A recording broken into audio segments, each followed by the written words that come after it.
How's it going, everyone? Jacob Rothenberg here, Senior SDR at Drata. And what I want to talk about today are the 4 steps that you need to thrive as an SDR, Sales Development Rep. So I'll be just super upfront. I kind of stole these points from salesman.org, watching a video on how to be the best SDR possible. And, I believe that I've achieved a respectable degree of success in the SDR role thus far.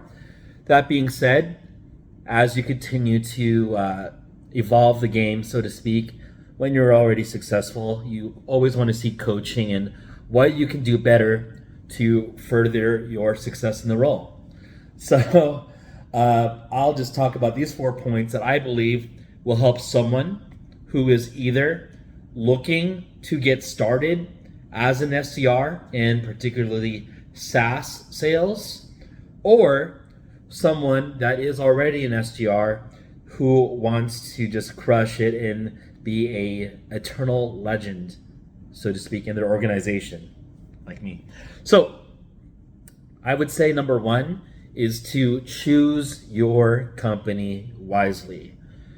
What I mean to say is, you're only going to be as successful, more or less, to the degree that the company is. So meaning, you can't be a level 8 salesperson and make level 8 comp working for a level 1 or 2 company. Now, are there exceptions to that rule? Sure.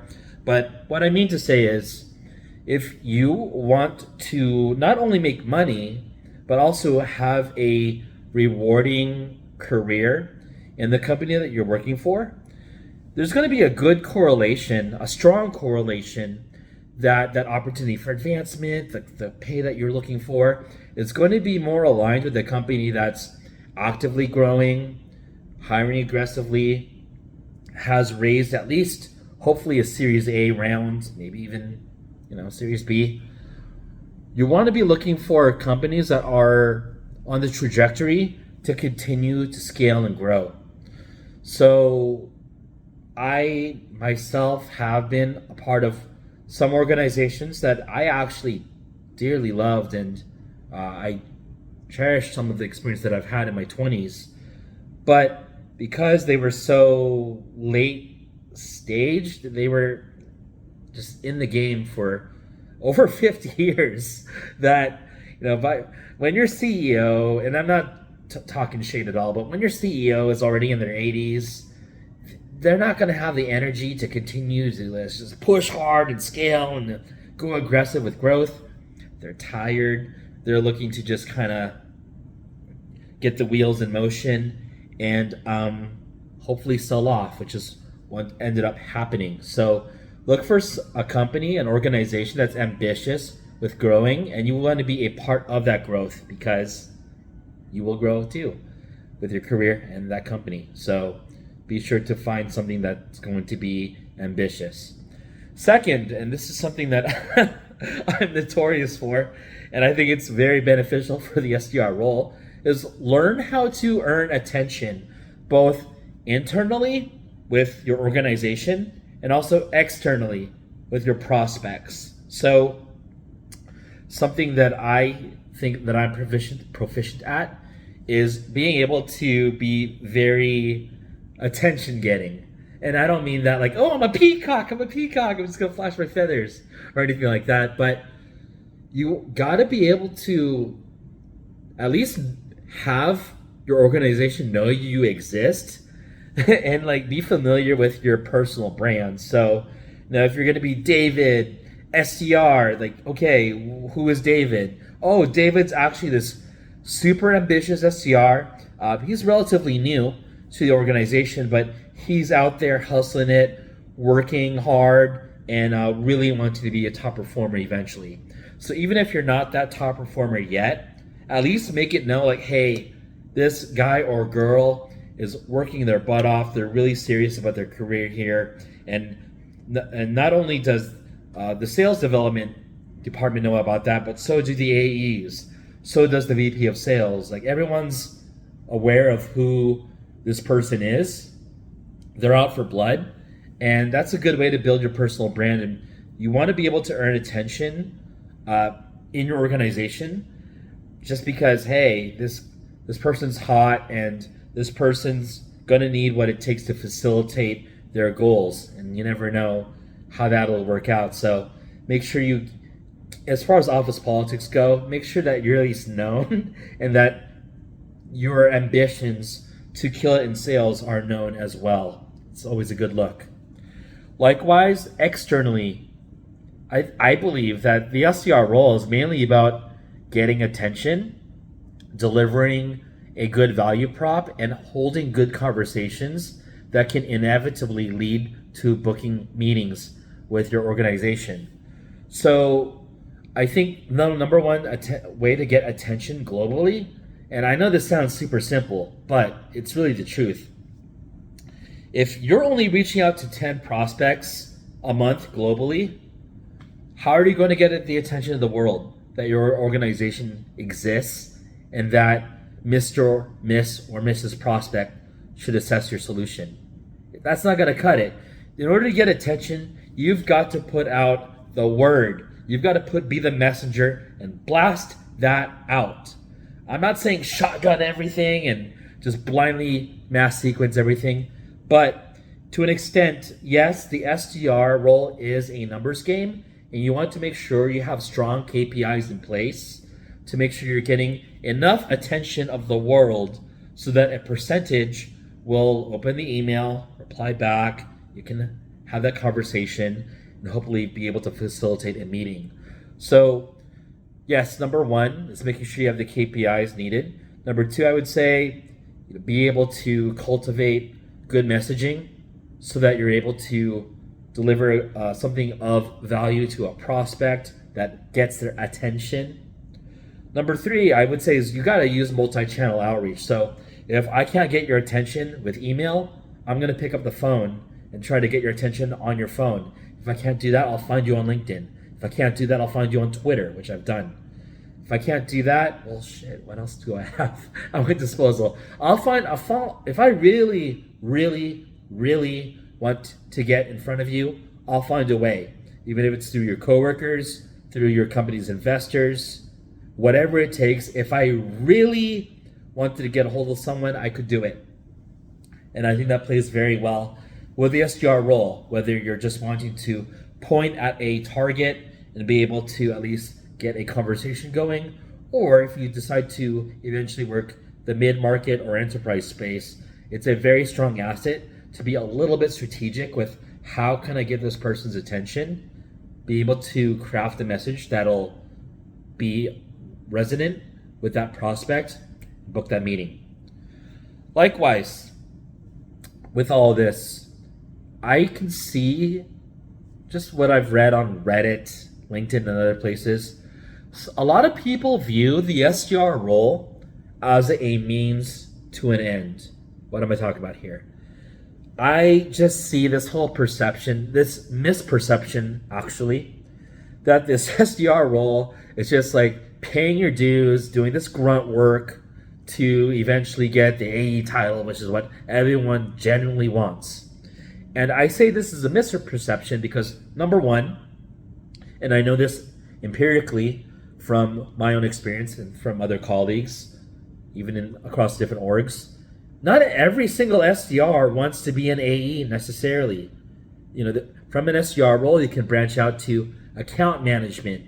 You can branch out to sales engineering.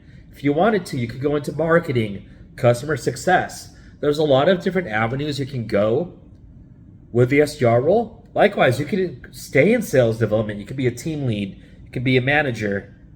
You can continue your tenure and work mid-market, enterprise, whatever the case may be.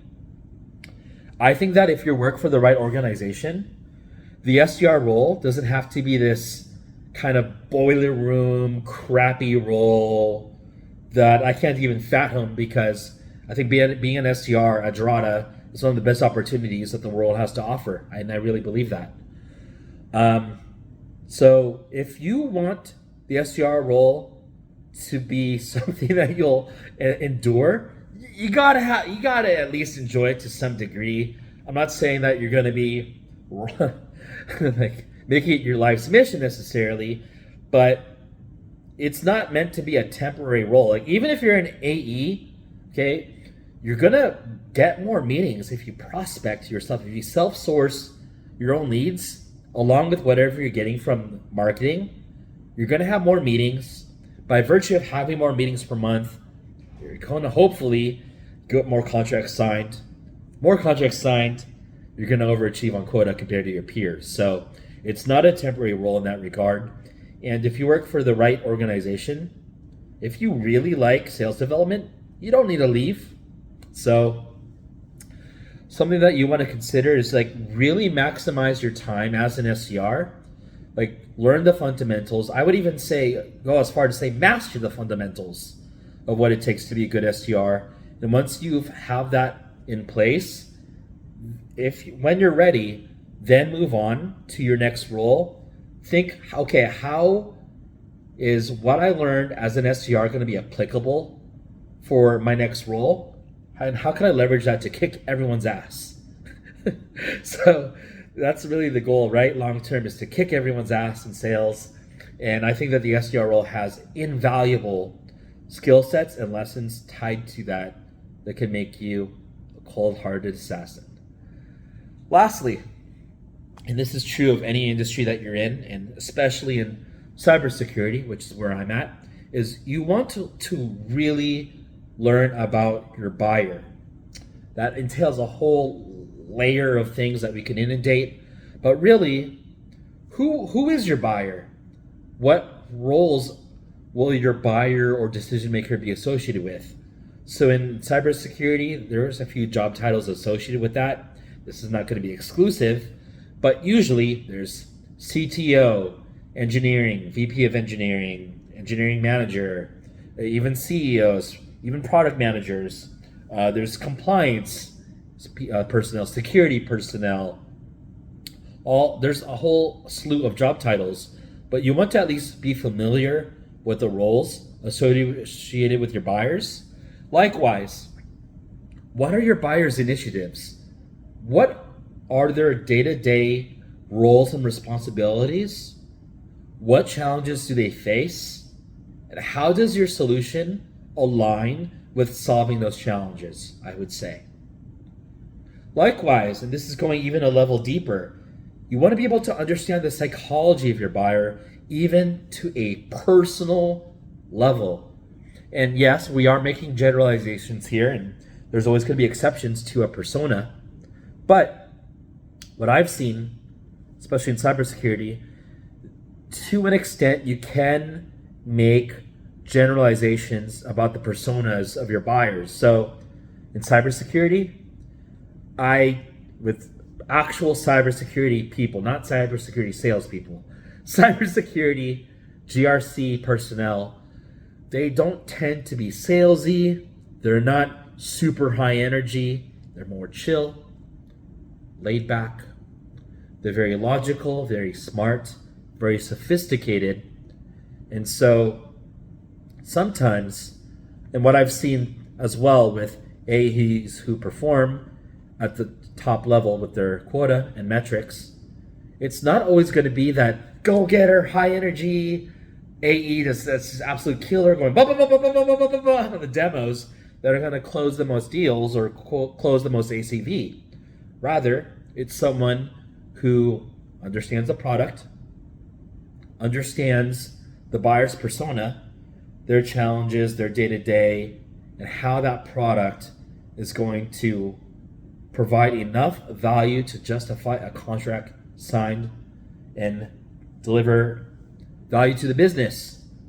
And usually what I've seen is that in cybersecurity, you don't need to be this hyped up salesperson to perform well. So what does that tell you?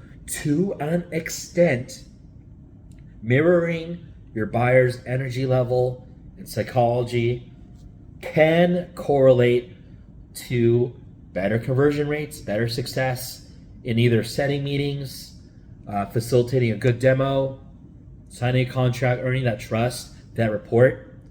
Something you want to take into consideration as well as an SDR or even as an AE. And This is a little bit more advanced, it's a little bit more high level. Maybe it's not appropriate to talk about in this video, maybe for some freaking $15,000 masterclass. But in any case, learning about your buyer in the long term is very important for your success in the sales org. Hopefully you stay in your organization for longer than a year. So that's all I've got to talk about, guys. This is probably, in all likelihood, my last video until I'm in Medellin, Colombia, with one of the other top SDRs in Adrada starting Sunday or Monday. So until then, let me know what you think. Leave a comment, like, share, subscribe. I'll see you later. Take care.